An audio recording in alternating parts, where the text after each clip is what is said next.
एक मोहतरमा taxi driver के बराबर वाली सीट पर बैठकर सफर कर रही है, हालांकि पिछली सीटें खाली हैं।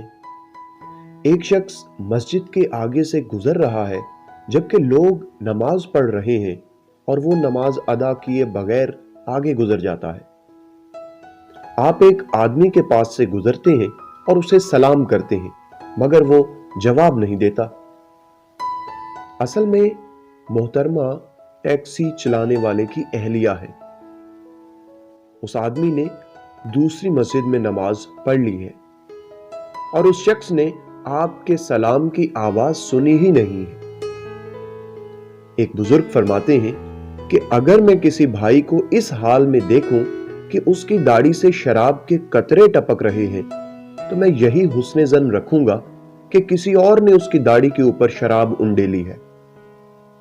और अगर किसी भाई को पहाड़ की चोटी पर यह पुकारते हुए सुनूं, अना रब्बिकुमुल आला, मैं तुम्हारा अजीम तरीन रब हूं, तो मैं यही गुमान करूंगा कि वो कुरान की तिलावत कर रहा है। अल्लामा इब्नुल क़य्यिम रहमतुल्लाह अलैह फरमाते हैं कि इंसान के लिए खुद अपने आमाल की नीयतों को जानना मुश्किल है और वो दूसरों की नीयतों के बारे में फैसले सादिर करता फिरता है।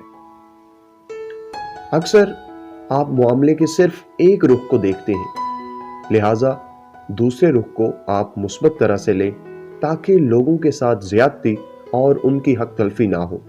दूसरों से मुतल्लिक हमेशा नेक गुमान रखें। अल्लाह हमें और आप सबको अमल की तौफीक दे। आमीन।